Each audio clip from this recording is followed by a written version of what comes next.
Olá, eu sou Sara Gabriela e esse é o podcast Melhore. Então, eu gostei muito do livro, demais. Pelo fato de ele não ir, na onda dos outros, né? Não se deixar intimidar pelo que todos os outros faziam. Ele enxergar além do que os outros enxergavam e tudo mais. E aí também isso me lembrou uma vez que eu tava lendo, acho que foi um curso que eu fiz, mas enfim, que ele falava justamente isso, como é difícil, às vezes, assim, que tem pessoas que são diferentes, né?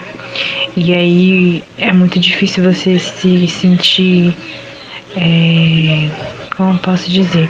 É difícil você se sentir dentro, esqueci a palavra, droga.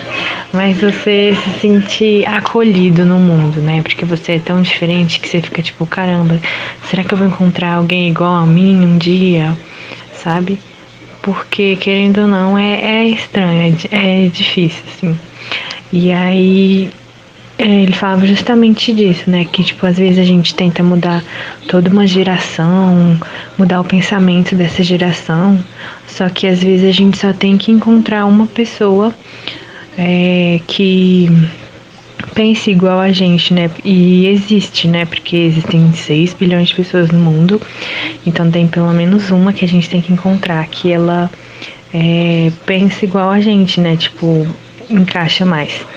E aí uma coisa que eu nunca tinha parado pra pensar é que, essa pessoa, assim como a gente se sente, fora, assim, sabe, deixado de fora, essa pessoa também se sente. E aí nesse livro é como se ele tivesse encontrado aquele grupo de gaivotas depois, né? Ele foi rechaçado lá pelo bando dele, e aí depois ele encontrou, essas pessoas que pensavam igual ele e que eram diferentes. E aí eu fiquei mano, que legal.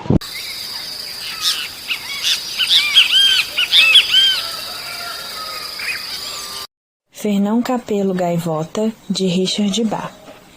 Para pessoas que inventam suas próprias leis e que acreditam que a vida é mais do que os olhos enxergam, Fernão Capelo Gaivota é uma ótima opção de leitura. Usando uma gaivota como exemplo, um pássaro que visa não só conseguir comida, mas aperfeiçoar suas técnicas de voo, o autor Richard Bach mostra como é importante perseguir seus sonhos, mesmo que o universo conspire contra isso. Bach cria novas perspectivas na divisão entre mente, matéria e espírito, estimulando pessoas de todo o mundo a despertarem para a vida e irem à busca do que desejam, não só aceitarem o que lhes é conferido. O livro é um convite de voo livre para aqueles que não querem esperar a vida passar. Primeira parte. Era de manhã e o novo sol cintilava nas rugas de um mar calmo. A 2 quilômetros da costa, um barco de pesca acariciava a água. Subitamente, os gritos do bando da alimentação relampejaram no ar e despertaram um bando de 1000 gaivotas, que se lançou precipitadamente na luta pelos pedacinhos de comida. Amanhecia um novo dia de trabalho. Mas lá ao fundo, sozinho, longe do barco e da costa, Fernão Capelo Gaivota treinava. A 30 metros da superfície azul brilhante, baixou seus pés com membranas, levantou o bico e tentou a todo custo manter suas asas numa dolorosa curva. A curva fazia com que voasse devagar, e então sua velocidade diminuiu até que o vento não fosse mais que um ligeiro sopro e o oceano com que tivesse parado abaixo dele. Cerrou os olhos para se concentrar melhor, susteve a respiração e forçou. Só mais 1 centímetro de curva, mas as penas levantaram-se em turbilhão, atrapalhou-se e caiu. Como se sabe, as gaivotas nunca se atrapalham, nunca caem. Atrapalhar-se no ar é para elas desgraça e desonra. Mas Fernão Capelo Gaivota sem se envergonhar, abrindo outra vez as asas naquela trêmula e difícil curva, parando e atrapalhando-se outra vez, não era um pássaro vulgar. A maior parte das gaivotas não se preocupa em aprender mais do que os simples fatos do voo, como ir da costa à comida e voltar. Para a maioria, o importante não é voar, mas comer. Para esta gaivota, contudo, o importante não era comer, mas voar. Antes de tudo mais, Fernão Capelo Gaivota adorava voar. Esta maneira de pensar não o popularizava entre os outros pássaros, como veio a descobrir. Até os próprios pais se sentiam desanimados ao vê-lo passar dias inteiros fazendo centenas de voos rasantes sozinho. Ele não sabia por que, por exemplo, quando voava sobre a água a uma altitude menor que a metade do comprimento das suas asas abertas, podia manter-se no ar mais tempo, com menos esforço. Esses voos rasantes não terminavam com a habitual amaragem de pés hirtos que feriam a água. Ele amarrava de mansinho os pés apertados contra o corpo, deixando apenas um rasto borbulhante. Quando começou a treinar as aterragens deslizantes na praia e a contar em passos o comprimento do rasto na areia, os pais começaram a ficar deveras desanimados. Por que, Fernão, por quê? Perguntava-lhe a mãe. Por que é que lhe custa tanto ser como o resto do bando? Por que você não deixa os voos baixos para os pelicanos, para o albatroz? Por que não come? Filho, você está só pena e osso. Não me importa de estar só pena e osso, mãe. Eu só quero saber o que posso fazer no ar e o que não posso. É tudo. Só quero saber isso. Escute, Fernão, disse-lhe o pai com bondade. O inverno não está longe. Haverá poucos barcos e o peixe da superfície irá para as zonas mais profundas. Se você tem necessidade de estudar, então estude o alimento e como consegui-lo. Esta história dos voos está muito certa, mas você tem de pensar que não pode comer um voo rasante. Não esqueça que a razão por que você voa é comer. Fernão baixou a cabeça obediente. Nos dias seguintes, tentou comportar-se como as outras gaivotas. Tentou de fato, gritando e lutando como o resto do bando, em volta dos pontões e dos barcos de pesca, mergulhando sobre restos de peixe e de pão, mas não conseguiu. Não faz sentido, pensava ele, largando deliberadamente uma anchova suculenta, que lhe custara bastante a ganhar, aos pés de uma velha gaivota esfomeada que o acossava. Não faz sentido. Eu podia ganhar todo este tempo aprendendo a voar. Há tanto que aprender.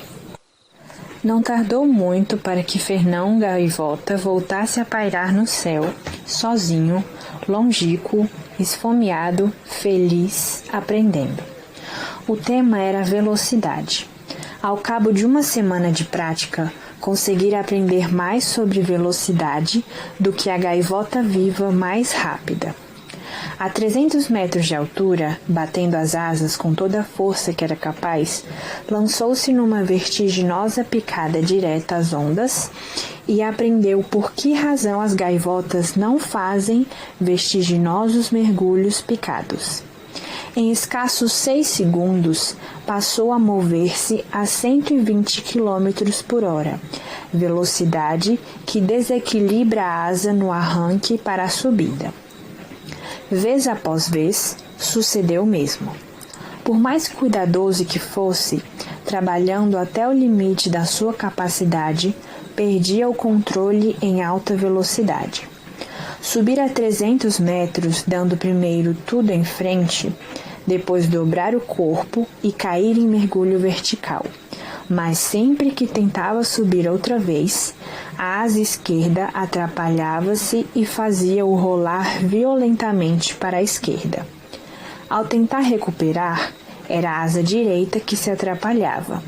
e então tremeleava com as chamas num selvático movimento desordenado de parafuso, girando para a direita. Não conseguiu ser suficientemente cuidadoso naquele arranque. 10 vezes tentou e 10 vezes alcançou os 120 km por hora, acabando sempre numa agitada massa de penas descontroladas que ia esmagar-se na água. A chave, pensou por fim, deve estar em manter as asas paradas nas grandes velocidades, batê-las até chegar aos 120 e depois pará-las.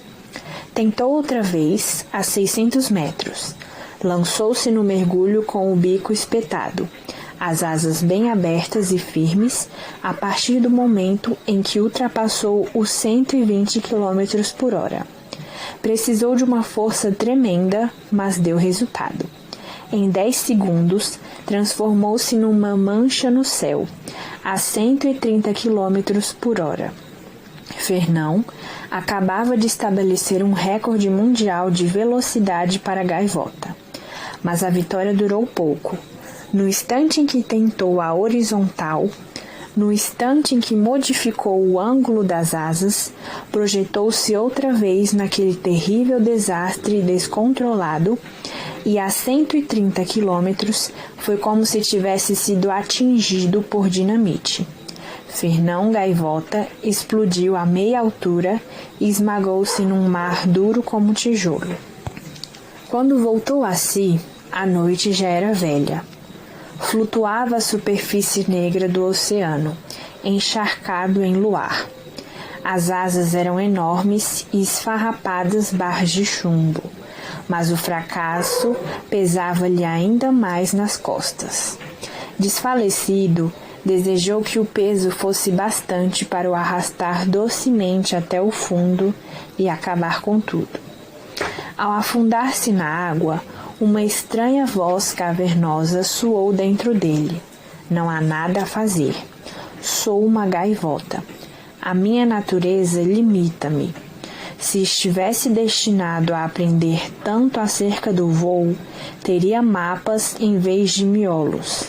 Se estivesse destinado a voar a altas velocidades, teria asas curtas, como o falcão, e viveria de ratos em vez de peixes. O meu pai tem razão. Devo esquecer essa loucura. Devo regressar ao seio do bando e contentar-me com o que sou, uma pobre e limitada gaivota. A voz sumiu-se e Fernão acordou. Uma gaivota passa a noite em terra. A partir desse momento, jurou tornar-se uma gaivota normal. Seriam todos felizes.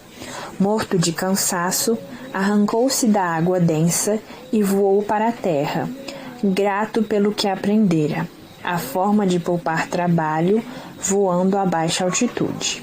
Mas não, pensou. O que eu era acabou-se. Acabou-se tudo o que aprendi. Sou uma gaivota como outra qualquer e voarei como uma delas.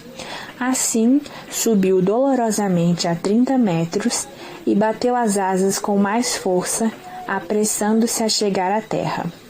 Sentiu-se melhor depois da decisão de ser apenas mais um dos do bando.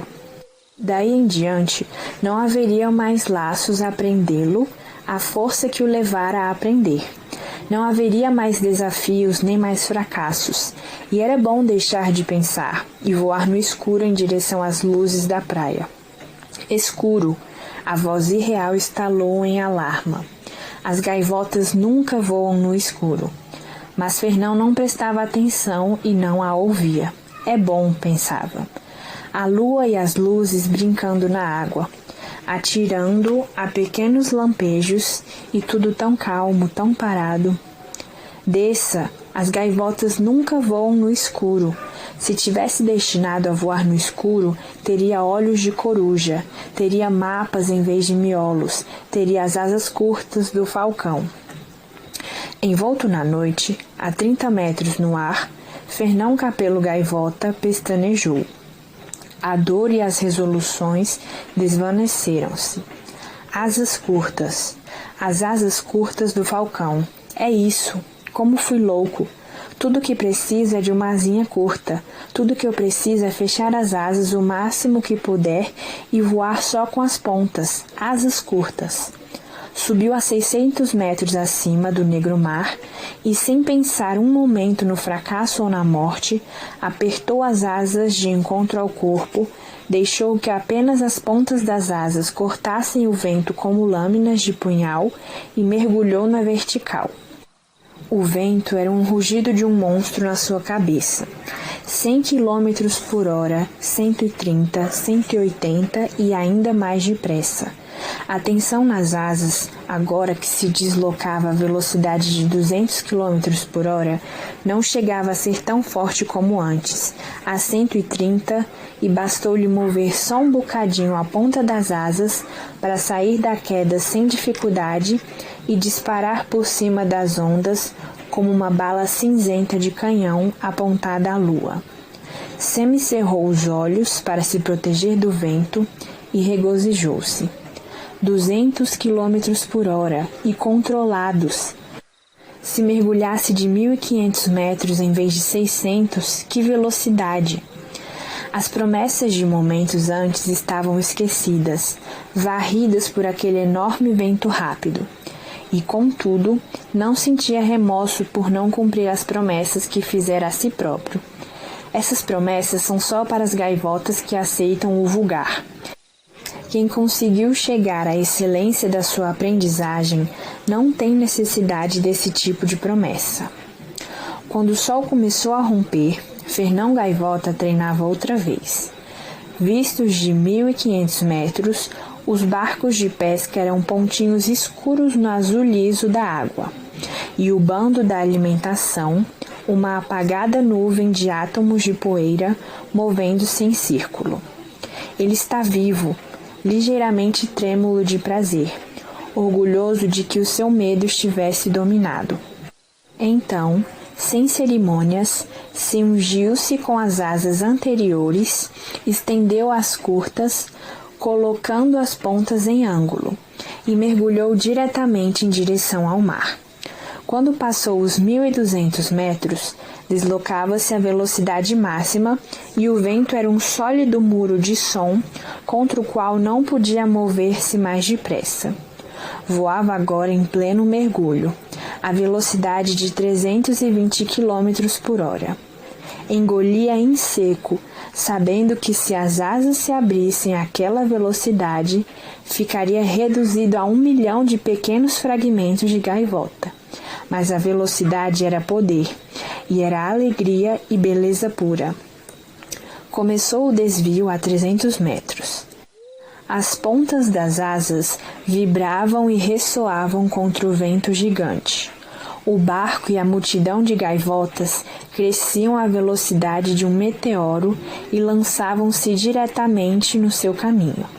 Não podia parar e ainda nem sabia como iria virar aquela velocidade. A colisão seria morte instantânea. Era melhor fechar os olhos. Aconteceu então, nessa manhã, logo a seguir ao nascer do sol, que Fernão Gaivota atravessou o bando da alimentação como uma bala, riscando o céu a 300 km por hora, de olhos fechados, num tremendo rugido de ventos e penas. A gaivota da fortuna sorriu-lhe desta vez, e ninguém foi ferido. Na altura em que espetou o bico para o céu, ainda fechava o ar a 240 km por hora. Quando por fim diminuiu para 30 e voltou a abrir as asas, o barco era apenas uma migalha no mar, 1.200 metros abaixo. Na sua mente latejava o triunfo, velocidade máxima, uma gaivota a 320 km por hora. Era uma vitória, o maior momento da história do bando. E nesse mesmo momento nasceu uma nova era na vida de Fernão Gaivota. Voando para sua solitária zona de treino, encolhendo as asas para um mergulho de 2.400 metros, dispôs-se imediatamente a descobrir como virar. O movimento de 1 centímetro, numa única pena da ponta da asa, produzira uma curva larga e suave. a tremenda velocidade, descobriu ele. Contudo, antes de descobrir isso, verificou que, se movesse mais de uma pena àquela velocidade, era disparado em movimento giratório como uma bala de espingarda. E Fernão fez as próprias acrobacias aéreas de uma gaivota viva. Nesse dia, não perdeu tempo conversando com as outras gaivotas e voou até depois do pôr do sol. Descobriu o loop. Este termo e os que o seguem designam movimentos de acrobacia aerodinâmica. O slow roll, o point roll, o inverted spin, o go bunt, o pinwheel. Quando Fernão Gaivota se juntou ao bando na praia, era já noite cerrada. Está tonto e tremendamente cansado. Apesar disso, não resistiu ao prazer de voar num loop para a terra e de fazer um snap roll antes de aterrar. Quando souberem do triunfo, pensava, ficarão loucos de alegria. Como vale a pena agora viver, em vez da monótona labuta de procurar peixe junto dos barcos de pesca, temos uma razão para estar vivos. Podemos subtrair-nos à ignorância, podemos encontrar-nos como criaturas excelentes, inteligentes e hábeis. Podemos ser livres, podemos aprender a voar. Os anos vindouros brilhavam e trauteavam promessas. As gaivotas estavam reunidas em conselho quando ele aterrou, e, segundo parecia, já estavam em reunião havia algum tempo. Na realidade, estavam à espera dele. Fernão Capelo Gaivota é chamado ao centro. As palavras do mais velho foram pronunciadas no tom mais solene. Ser chamado ao centro só podia significar grande vergonha ou grande honra. Ser chamado ao centro por honra era a maneira como eram designados os principais chefes das gaivotas. Claro, pensou, o bando da alimentação esta manhã viu o triunfo. Mas eu não quero honras, não me interessa ser chefe. Só quero partilhar o que descobri, mostrar a todos esses horizontes que estão à nossa frente. Avançou um passo. Fernão Gaivota, disse o mais velho. É chamado ao centro por vergonha aos olhos das gaivotas suas semelhantes. Foi como se lhe batessem com uma tábua.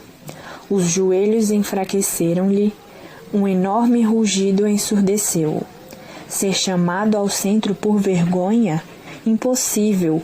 O triunfo, eles não podem compreender. Estão errados. Pela sua desastrada irresponsabilidade, entoava a voz solene, por violar a dignidade e a tradição da família das gaivotas.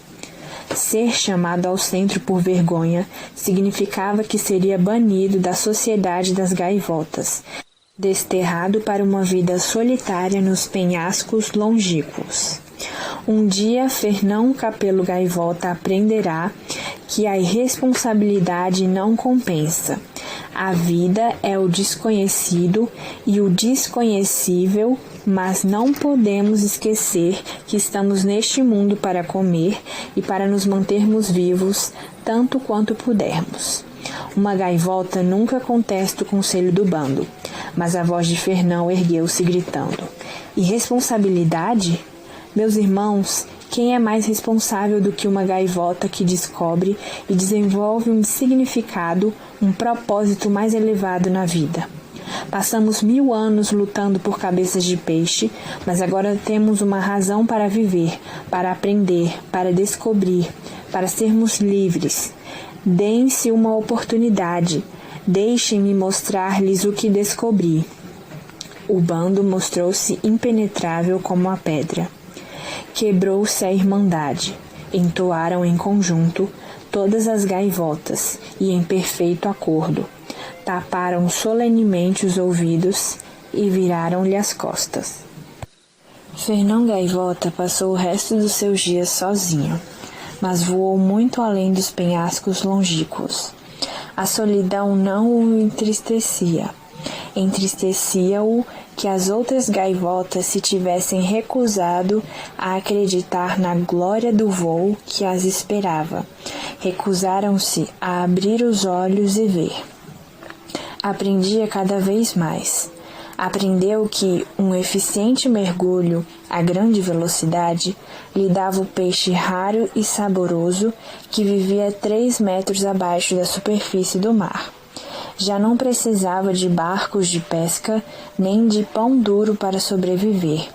Aprendeu a dormir no ar, estabelecendo um percurso noturno pelo vento do largo, cobrindo 150 quilômetros desde o ocaso até a aurora. Utilizando o mesmo controle interior, voou através de nevoeiros cerrados e subiu acima deles para os céus estonteantes de claridade, enquanto qualquer outra gaivota ficava em terra, conhecendo apenas neblina e chuva. Aprendeu a dominar os altos ventos do continente e a jantar ali os delicados insetos. O que outrora desejara para o bando, tinha-o agora só para si. Aprendera a voar e não lamentava o preço que pagara por isso. Fernão Gaivota descobriu que o tédio, o medo e a ira são as razões por que a vida de uma gaivota é tão curta, e sem isso, a perturbar-lhe o pensamento, viveu de fato uma vida longa e feliz. Vieram à noite e encontraram Fernão deslizando tranquilamente e sozinho pelo seu querido céu. As 2 gaivotas que surgiram junto às suas asas eram puras como a luz das estrelas, e o brilho que delas se desprendia era leve e afável no éter noturno. Mas o mais encantador era a perícia com que voavam. As pontas das asas movendo-se a 1 centímetro exato e constante das asas. Sem uma palavra, Fernão submeteu-as ao teste a que nenhuma gaivota fora ainda submetida. Torceu as asas, diminuiu a velocidade para 1,5 km por hora e deslizou lentamente, quase parando no ar. Os 2 pássaros, irradiantes, deslizaram com ele suavemente, mantendo-se em posição. Sabiam voar devagar. Dobrou as asas e caiu num mergulho de 280 km por hora. Mergulharam com ele, riscando a noite em formação impecável. Por fim, transformou diretamente essa velocidade numa longa rotação ascendente, lenta e vertical. Giraram com ele sorrindo. Regressou ao voo planado e esperou algum tempo antes de falar. Muito bem, quem são vocês? Nós somos do seu bando, Fernão. Somos suas irmãs. As palavras eram fortes e calmas. Viemos para levar você para mais alto, para levá-lo para casa. Eu não tenho casa, nem tenho bando. Fui banido. E estamos agora sobrevoando o pico da grande montanha do vento. Já não posso levar este velho corpo além de umas centenas de metros. Você pode sim, Fernão, porque aprendeu. Acabou-se uma escola e chegou a hora de começar outra. O entendimento raiou nesse momento para Fernão Gaivota, tal como a iluminara sempre em toda a sua vida. Tinham razão. Ele podia voar mais alto e era tempo de ir para casa. Lançou um último longo olhar pelo céu, por aquela magnífica terra prateada onde aprendera tanto. Estou pronto, disse por fim. E Fernão Capelo Gaivota elevou-se com as 2 gaivotas brilhantes como estrelas para desaparecer num céu perfeitamente escuro.